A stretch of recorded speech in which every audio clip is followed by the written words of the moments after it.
Buenas tardes, nosotros somos Saray y Darlenis. Nosotras formamos parte del proyecto Acompañamiento Integral de la Mujer Cubana en La Habana, de la religiosa María Inmaculada.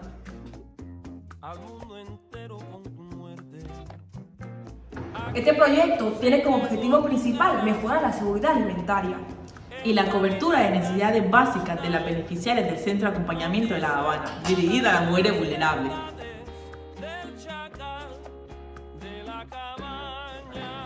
El centro atiende a mujeres ancianas, ofrece servicios alimentarios para personas mayores, incluyendo a los hombres, y brinda un apoyo a jóvenes a través de actividades creativas y formativas.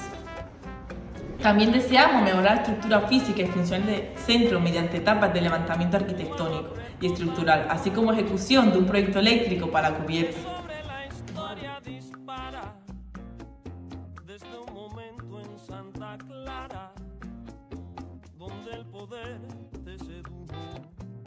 Suerte que contamos con gente como ustedes.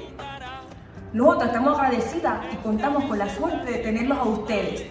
Exalumnos del Centro López Vicuña de Barcelona.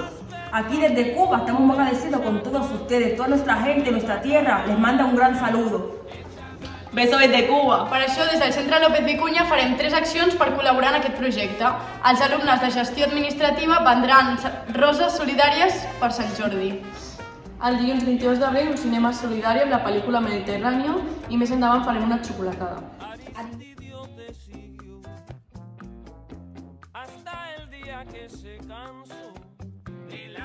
Ja us anirem informant. Animeu-vos! Un petó des de Barcelona!